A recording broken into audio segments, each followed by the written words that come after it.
Going to watch this develop mainly through western portions of the state and southwestern portions of the state. That's where the main threat will be for tornadic potential.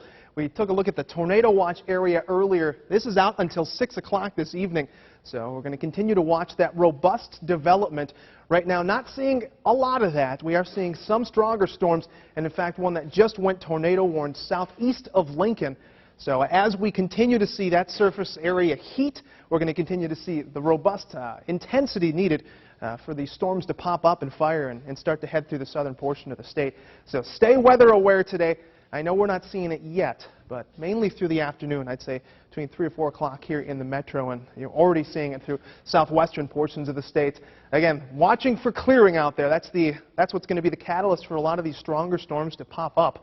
So we will keep you posted with the latest as that continues to develop. Right now, it just looks like a cloudy day out there, one of those dreary ones. But you get a few peaks of that sunshine, and that can help, again, to jump those temperatures up and provide the catalyst needed to get those storms rolling. 63 is what we're at right now out there. And as we head throughout the rest of the day, showers and thunderstorms increasingly likely into the afternoon out there. And we do taper those back by the evening hours. And we likely start to chill out, 49 degrees by 10 p.m. and see some rain on the backside of this. And for some extreme northwestern portions of the state, a snowflake or two not out of the question. You can see just the robust nature of this system. A lot of moisture off through western portions of Nebraska. That's where they're seeing some fairly heavy snow. We're in the warm sector of this, and that's why we're seeing just that abundant instability through southern portions of the state. So again, this system continues to track its way eastward, and as it does so, that's what's going to help to bring the threat into our neck of the woods. It's going to be pretty quick moving, though. It's not going to be an all-day affair. This pushes east, and I'd say past around 7 or 8. The bulk of the showers and thunderstorms will have shifted into extreme eastern portions of the state and northern portions of the state. But once that leaves us, you can see these black lines. Those are lines of constant pressure. Those get closer together. Our winds jump up greatly.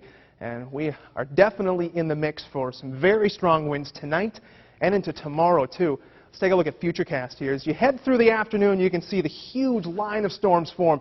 First initial ones will likely be discrete, is what it's called, or they'll kind of be out on their own. And that's when you get that increased risk for some tornadic activity. But these should form into a line as they push eastward. And we could still see very gusty winds with that, and in a few embedded areas of rotation along with that line of storms, too. Here's the backside rain that I was talking about. As this moves through, there's not much of a threat after that. It just should see some rain along with it, and then clouds eventually clear.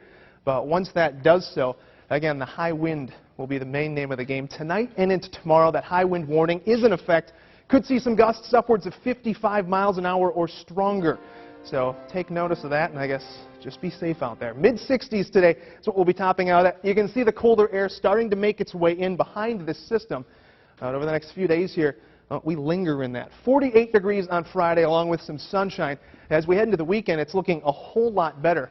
But again, I can't stress enough over the next few hours especially and into the early evening hours. Stay weather aware. We'll keep you posted on here. We've got our chasers out. Yes. And we'll keep you up to date with the latest. Did you really say discrete storms? I did. I shouldn't have. In all my years, I have never heard so politically, correct? Kind of a technical term, yeah. Okay. It's the most effective way to describe it, though.